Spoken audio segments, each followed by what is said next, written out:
Some closets hold clothes. His held my death. I never believed in all those Lagos just about big boys and runs until the day I opened Daniel's closet. A wooden coffin, small enough to carry like a baby, sat there. On it, in red chalk, was my name, Chioma Nwosu. From that moment, my life became a race between his secret and my survival. The first thing I noticed when I stepped out of Jabowu Park was the heat. Lagos heat is not like Enugu heat. It sits on your skin like pepper soup, mixed with noise, mixed with the smell of diesel. Buses screeched, conductors shouted, Okadas hissed past like angry bees. My whole body was buzzing. I hugged my small Ghana must go bag and whispered a prayer under my breath. Father, thank you. This is my new beginning. For 25 years, all I had known was the quiet of our compound in Enugu, the smell of my mother's akara, the slow life of a civil servant's daughter. Now I was holding a fresh offer letter from Atlantic Bank, Lekki branch. Salary, $180,000 near my first real job. Fine girl, Ikeya, enter bus, a conductor yelled at me. I smiled nervously. No, thank you, I said. My auntie's house was in Surulere. That was where I planned to stay until I could find my own place. I had only seen Lagos in movies and Instagram reels. In real life, it was louder, faster, and hungrier. I managed to flag down a taxi. The driver was young, wearing a cap backwards. Where you they go? He asked. Bode Thomas, Surulere, I replied, clutching my bag tighter. As we drove off, I pressed my forehead against the window, drinking in the city. Tall billboards with smiling models, yellow Danfo buses painted with Bible verses, hawkers balancing gala and pure water on their heads.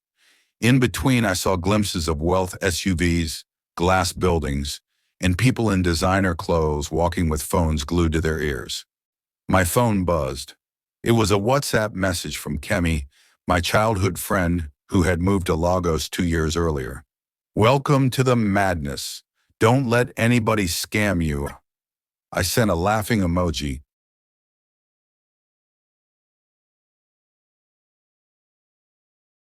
Welcome to the madness. Don't let anybody scam you. I sent a laughing emoji, but my heart was fluttering. Lagos felt like a lion's den, and I was a lamb. When we reached Surulere, I called Auntie Ngozi to open the gate. She welcomed me with a big hug. Chi-baby, you are now a big girl, oh. Lagos will favor you in Jesus' name. Amen, I said, dropping my bag. That night, as I lay on the thin mattress in her guest room, I stared at the ceiling fan spinning lazily and made promises to myself. I would work hard, save money, and build a life that would make my late father proud. No distractions, no heartbreaks. Lagos would not swallow me. 2 weeks later, I started work at Atlantic Bank. The building in Lekki was all glass and air-conditioned corridors. My blue uniform fitted nicely. I felt like a small star in a sky full of bigger stars. Customers came and went, my supervisor barked instructions, and at lunch breaks I sat alone, eating jollof from my food flask and scrolling through job tips on Twitter. That was where Daniel walked in, tall, dark-skinned, wearing a clean white shirt and a smile that could melt butter. He wasn't a customer. He was one of the tech guys fixing our new banking app. Hi, he said, stopping by my desk. You must be new. I'm Daniel. Yes, I'm Chioma, I replied, trying to hide my shy smile. He had an easy way of talking, like someone who'd lived in Lagos all his life. Welcome to the madhouse, he joked. The city will test you, but it will also pay you. I laughed. I'm already seeing that. He offered to show me a better lunch spot outside the bank. There's this small buka around the corner that sells the best catfish pepper soup. Don't worry, I'll pay. Part of me hesitated. My promise of no distractions echoed in my head, but another part of me thought, it's just lunch. What harm could it do? At the buka, the pepper soup steamed and Daniel talked. He told me he was a tech bro, co-founder of a small startup that handled bank security. He had traveled to South Africa and Dubai for conferences, yet he still spoke pidgin easily with the waitress. He paid without checking the bill. Lagos is like a big ocean, he said, licking pepper soup from his fingers. If you know how to swim, you'll enjoy it. If not, it will swallow you. I like helping people find their way. I found myself relaxing. Daniel was not like the loud Lagos boys I had been warned about. He listened when I talked about my family in Enugu. He offered to drive me home to Surulere after work. You shouldn't be entering Danfo late at night, he said. Too risky. By the time we reached my auntie's gate, my stomach was full and my heart was light. Daniel's car was sleek, smelling of leather and cologne. He handed me his card. Call me if you need anything, even if it's just directions. Thank you, I said, slipping the card into my bag. As I went inside, Auntie Ngozi raised her eyebrow. Chi baby, who dropped you? A friend from work, I replied quickly. She smiled knowingly. Be careful. Lagos boys have sweet mouth. I laughed but didn't answer. In my room, I pulled out Daniel's card and stared at the clean letters. Daniel Okeki Cybersecure Solutions. Underneath, a phone number and an email. I told myself it was just networking, just a helpful colleague, nothing more. But somewhere inside me, a small voice whispered, Be careful, Kioma. Not all that glitters is gold. That night I couldn't sleep. The city noise filtered through the window horns, music from a distant bar, a generator humming. I thought about Daniel's smile, his stories of travel, his offer to help. Lagos was already testing my promises. I reached for my Bible, opened it to Psalm 91, and whispered a prayer. Lord, guide me in this city. Don't let me fall into wrong hands. The ceiling fan kept spinning slowly, like a clock counting down. I woke up before dawn to the sound of Lagos generators and roosters shouting at each other. Today was my third week at Atlantic Bank. I tied my scarf, knelt by the mattress, and prayed, Lord, help me to focus. Give me wisdom. This city is fast. At work that morning, Daniel showed up again, not in a shirt this time, but in a smart navy blue suit that looked like it was sewn in London. He was standing by the reception, laughing with my supervisor. When he saw me, he raised a hand. Kioma, good morning. I smiled. Good morning. You're glowing today, he teased. Lagos is already treating you well. I rolled my eyes.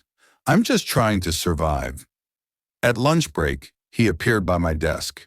Let's eat, he said simply. It wasn't a question. Somehow his presence filled the space. My colleagues stared and whispered. In a city where everyone was hustling, Daniel seemed to have time and money to spare. This time he drove me to a small restaurant in Victoria Island. The place smelled of fried plantain and fresh paint. Waiters in white shirts floated around like they were trained in Dubai. He ordered for both of us. Jollof rice with grilled turkey, fresh juice.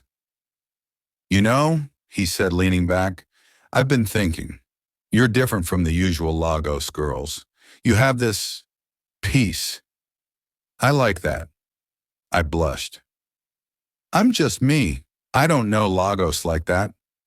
That's why I want to show you the good side, he said. There's more to this city than stress and scams. I can take you to places you'll love, art galleries, concerts, tech events. I stirred my juice nervously. Daniel, I came here to work, not to enjoy. He laughed softly. Work is important, but connections are also important. Even in banking, knowing people opens doors. His words sounded reasonable, but inside me a small voice kept warning. Kioma, keep your head. Don't get distracted. After lunch, he insisted on dropping me at Surulere again. His car was playing soft Afrobeats, the AC humming. He drove calmly, Not like the usual Lagos drivers who behaved like they were on a racetrack. At every red light, hawkers knocked on the window, but he waved them off politely. "Where do you see yourself in 5 years?" he asked. I hesitated. Maybe as a senior officer in the bank, maybe owning my own house. Yeah, he nodded. Good. You're ambitious. I like that. When I came back from South Africa 2 years ago, I had only one laptop and a dream. Now we're handling security for three major banks. It's hard, but possible. I found myself impressed. Daniel didn't just talk about money. He talked about building, creating, mentoring. He even quoted a verse from Proverbs about diligence. That surprised me. When we reached Auntie Ngozi's compound, he turned to me. "Kioma, I don't want to rush you, but I'd like us to be friends. Real friends. This city is full of wolves. You need someone on your side." I swallowed. His eyes were kind, but there was something intense about them, like a current under calm water. "Okay," I said slowly. "Friends?" He smiled. "Good. Friends." In the following weeks, Daniel became part of my Lagos routine. He would send motivational quotes every morning. "Rise and grind. Today is another chance to build your future." Sometimes he'd include Bible verses. Sometimes he'd tell me about tech deals or investments. On days when I was too tired to cook, he'd send food by dispatch rider, steaming a goosey soup, fried yam, smoothies. My colleagues at the bank started calling me Madam Tech Bro. One evening after work, he invited me to a networking event at a co-working space in Yaba. The place was buzzing with young people in jeans and laptops, big posters of Innovate Nigeria on the walls. Daniel introduced me to developers, bankers, and even a motivational speaker. Everyone greeted him with respect. "This is the guy securing our bank apps," one man whispered to me. "He's young, but serious." Standing there in my simple gown, I felt both small and excited. Lagos wasn't just Danfo buses and stress. It also had dreams, ideas, possibilities, and Daniel seemed to be at the center of it. Later that night as he drove me home, he spoke softly. "Kioma, you remind me of my sister. She left Enugu too. She was timid at first. Now she runs her own company in Abuja.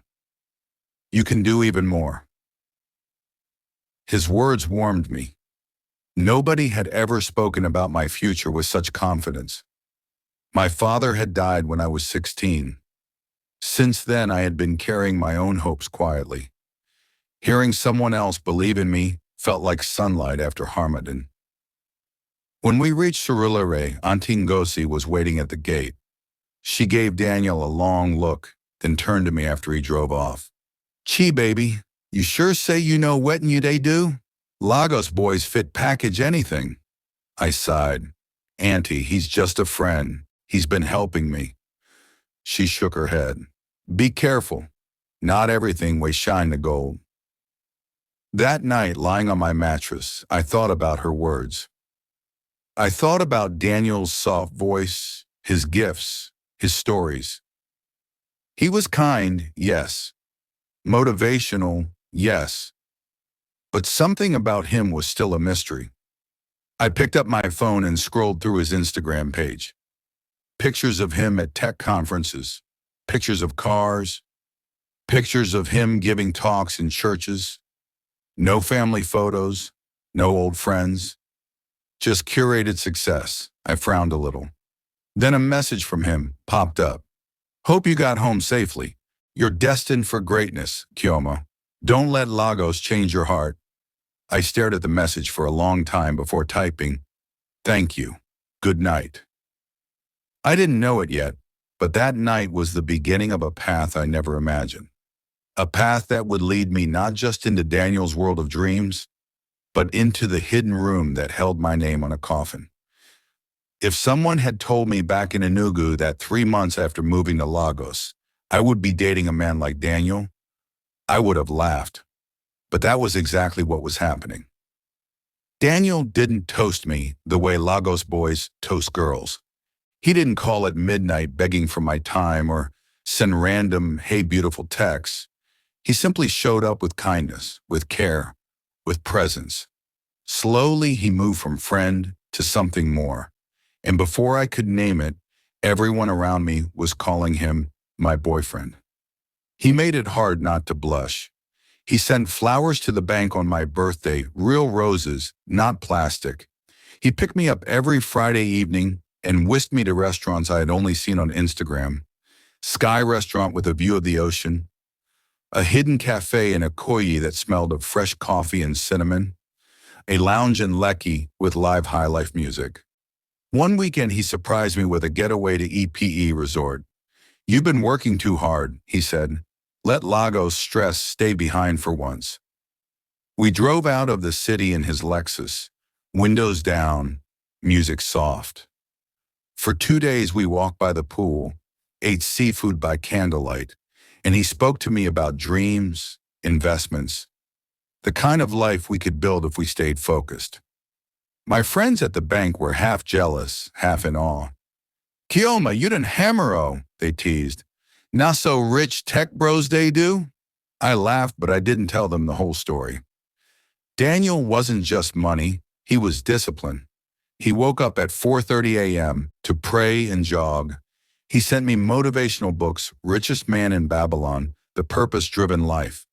He encouraged me to open a savings account separate from my salary. "I want you to be strong," he'd say, "not just pretty." Yet, small things about him didn't quite fit. His apartment in Victoria Island was a dream: glass doors, soft rugs, shelves full of books on cybersecurity and leadership. But there were parts he didn't like me touching. The first time I visited, I wandered into the hallway and tried to open a door next to his bedroom.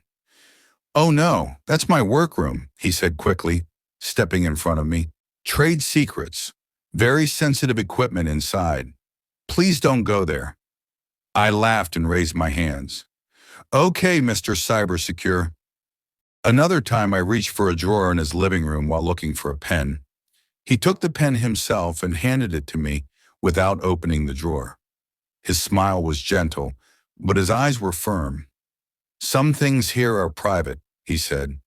It wasn't rude. It was almost like a teacher explaining a rule. Still, something inside me pricked. I grew up in a house where every door was open, every cupboard, fair game. Daniel's boundaries felt like a puzzle with missing pieces. Then there were his sudden disappearances. Sometimes he would cancel a date last minute. "Emergency with a client," he'd text. Other times he'd vanish for a whole weekend, then resurface on Monday morning with a big smile and a bag of gifts. I traveled to Abuja for a contract. Thought of you. One Saturday night at EPE Resort, while he was in the shower, his phone buzzed on the bedside table. I didn't touch it, but the screen flashed a message.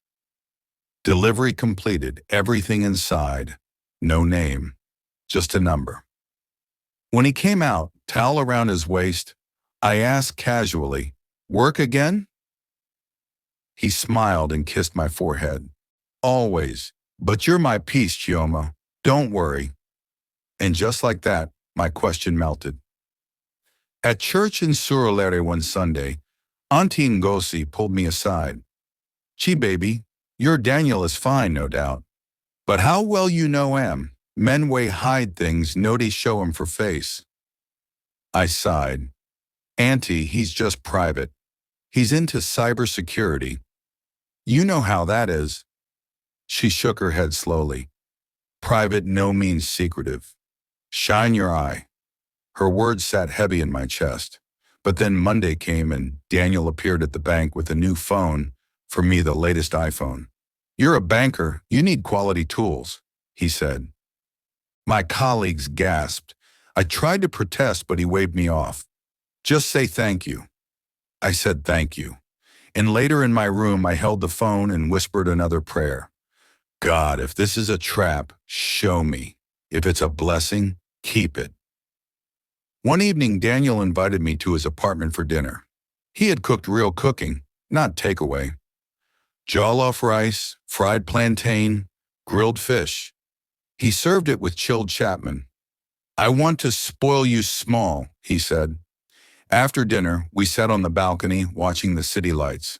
He talked about his childhood in Alba, how he had slept on bare floors while dreaming of computers. I'm not perfect, Chioma, but I've worked hard to be where I am. I want someone who can see me, not just the success.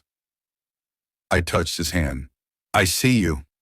He smiled, but his eyes drifted to that closed door down the hallway. For a split second, his face tightened, then relaxed again. Stay here, he said gently. I'll get dessert. I sat there, heart beating faster than the city traffic below. Somewhere deep inside, a voice whispered, there's more to Daniel than what you see. Don't ignore it. But then he came back with chocolate cake and soft music, and the voice faded under the sweetness of the moment. That night, as he drove me back to Surulere, my phone buzzed with another message from Kemi. Babe, this your man, they look too good to be true.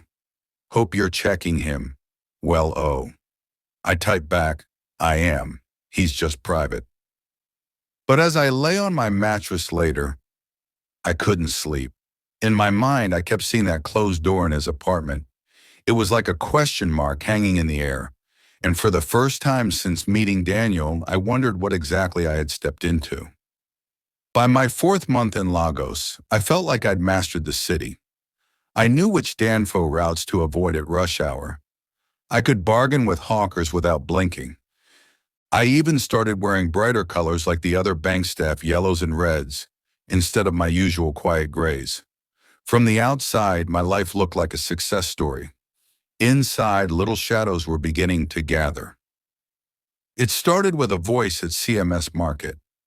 That Saturday, I'd gone to buy fabric for Auntie Ngozi.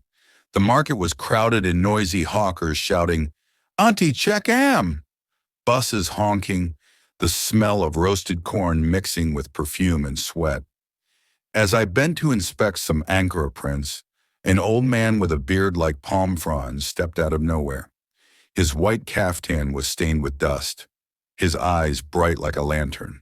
My daughter, he said, voice low but cutting through the noise. Beware of a man who wears 2 faces. I looked up, startled. Sorry? He shook his head slowly. Handsome outside, darkness inside. His hands are soft, but his heart hides something. Be careful before you drink from his cup. People brushed past us, too busy to notice. I forced a small laugh. Baba, I don't understand what you're saying. He simply touched his forehead with 2 fingers, murmured a prayer I couldn't catch, and disappeared into the crowd. 1 minute he was there, the next minute gone like smoke. I stood there with the Ankara in my hand, heart beating fast. Lagos had plenty of street prophets. Auntie always said most of them were hustlers. Still, his words stayed with me as I paid for the fabric. That evening, Daniel picked me up as usual. He noticed my quietness. You okay? I told him about the old man, trying to sound amused. He just appeared and started talking about men with 2 faces. Daniel chuckled. Lagos prophets. If you listen to them, you won't step out of your house. They thrive on fear. He reached over and squeezed my hand. You know me. You've seen my work, my friends. Do I look like a man with 2 faces? I smiled weakly. No, it just startled me. He kissed my forehead. Forget it. People project their own demons. 2 weeks later, Daniel called me early in the morning. Chioma, I need a favor. My cleaner traveled. Can you help me tidy up the apartment before my guests arrive this weekend? Of course, I said. No problem. That afternoon, I took an Uber to his Victoria Island flat. The place smelled of air freshener and polished wood. I tied a scarf over my hair and got to work, sweeping, dusting, arranging cushions. Daniel was in his study on a call, voice low and serious. When I reached the corridor with the closed doors, I hesitated. One door was his workroom, the other a tall, dark door near his bedroom I'd never seen him open. Out of habit, I reached for the handle. Kioma, his voice behind me made me jump. I turned. He was standing there, phone in hand, eyes sharper than usual. Please, he said softly but firmly, don't open that door. That's my closet. Very private. Some security items inside. If they're moved, it can cost me my license. I stepped back immediately. Sorry, I didn't know. He came closer, his face relaxing into a smile again. It's okay. I should have told you before. You can clean everywhere else, but never open that closet. Not even by mistake. I forced a laugh. Okay, Mr. Secret Agent. He chuckled, reached out and touched my chin gently. Good girl, I trust you. As he walked back to his study, my hands were still trembling a little. The warning had been soft, but the edge in his eyes had been real, like a blade wrapped in velvet. Later, as I arranged the throw pillows in the living room, Auntie Ngosi's voice echoed in my head. Private no means secretive. Shine your eye. And then the old man's words at CMS. Beware of a man who wears two faces. I looked at that dark door again. It stood there silently, absorbing the afternoon light. A shadow against the white walls. What could be inside that needed such secrecy? Papers, money, weapons, or just old clothes like he claimed? Daniel reappeared, his usual cheerful self. You've worked hard? Let me order suya and chilled malt for us. I smiled, wiping my hands on a cloth.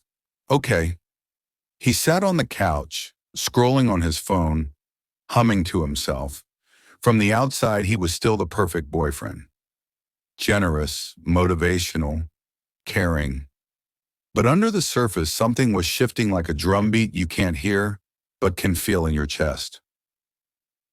That night when he dropped me at Surulere, I tried to shake off the feeling. Maybe I was overthinking. Maybe Lagos was making me paranoid. But as I lay on my mattress staring at the ceiling fan, I couldn't stop seeing that closet door, tall, dark, waiting. And somewhere inside me, a small voice whispered again, Chioma, don't ignore the signs. The day it happened, Lagos sky was heavy and gray, like it was holding its breath. Daniel had traveled suddenly to Abuja for a high-level security contract. Before leaving, he dropped his spare keys with me. His voice was unusually soft, almost rehearsed.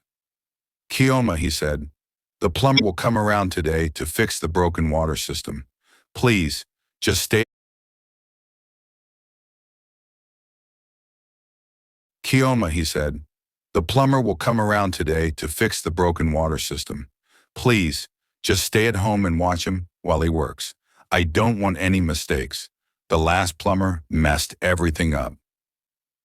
That Saturday, I took a bolt to Victoria Island. The flat was quiet, cooler than usual. No Daniel, no soft Afrobeats playing from the speakers. Just me and the hum of the fridge. I tied a scarf on my hair, rolled up my sleeves, and did some cleaning whilst waiting for the plumber. When the knock finally came, it was quick, almost coded. I opened the door to find a tall, thin man in dusty overalls, carrying a heavy toolbox. His eyes flicked over me too quickly, and for a second I felt a chill. Madam, good afternoon. I'm here to fix the water system, he said. I stepped aside but didn't move far. Please, go ahead. The tank is leaking upstairs. As he worked, I sat on the balcony, staring at the street below, trying to pretend I was enjoying the warm Lagos sun. A creak drew my eyes to the left. Mama Bisi, the elderly woman who sold roasted plantain at the junction, was watering her hibiscus plants. Her faded wrapper clung to her thin frame, a simple scarf tied her gray hair. She had always been kind to me, offering smiles and small jokes when we met on the staircase. This morning, her eyes lingered on me longer than usual. Young lady, she called softly, come, let me talk to you. I hesitated, then walked over. She motioned me into her flat. The air inside smelled of herbs and palm kernel oil, a comforting contrast to Daniel's sterile apartment.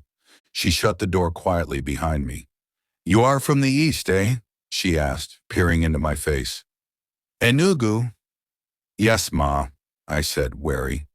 She nodded slowly. "And you are living with that fine boy in flat 3? I swallowed. "Daniel." "Yes, Ma." Her eyes clouded. I have been watching you. You look like a girl who still prays. That is good." I blinked, surprised. "Why do you say that?" She lowered herself into a chair, beckoning me to sit. "Because the last 3 that came before you, they didn't pray. They came, they shined, they disappeared. Just like that." A chill ran through me. "Disappear? How?" She stared at me for a long time, lips pressed tight. Finally, she said, "Do you think people get rich like that in Lagos without something behind it? My dear, open your eyes." I forced a smile, pretending not to understand. "Mama, Daniel is a tech bro. He does apps." She gave a dry laugh. "Apko, apni." Listen to an old woman who has seen things. In this compound alone, I have seen at least 3 young girls come and go. They arrived like you, fresh, humble, excited. Then one day, silence. The boy would travel, come back, bring another. Nobody sees the old ones again. My stomach tightened. "Are you saying he hurts them?" Mama Bisi's voice dropped to a whisper. "I am saying he is part of something, a secret society, cult for wealth. They take what is precious. The girls are not just girlfriends. They are offerings." I felt the room spin. My hand gripped the armrest. "Mama, how do you know this?" Her eyes glistened. "Because one of them was my niece. Beautiful girl. She was staying with him when she disappeared. Police did nothing. They said she ran away. I know she did not. That day, I swore if another one came, I would at least warn her." I pressed my palm to my chest, breathing hard. "Why didn't you warn me before now?" My spirit wouldn't let me rest. "Just be careful with him. He's not all he seemed."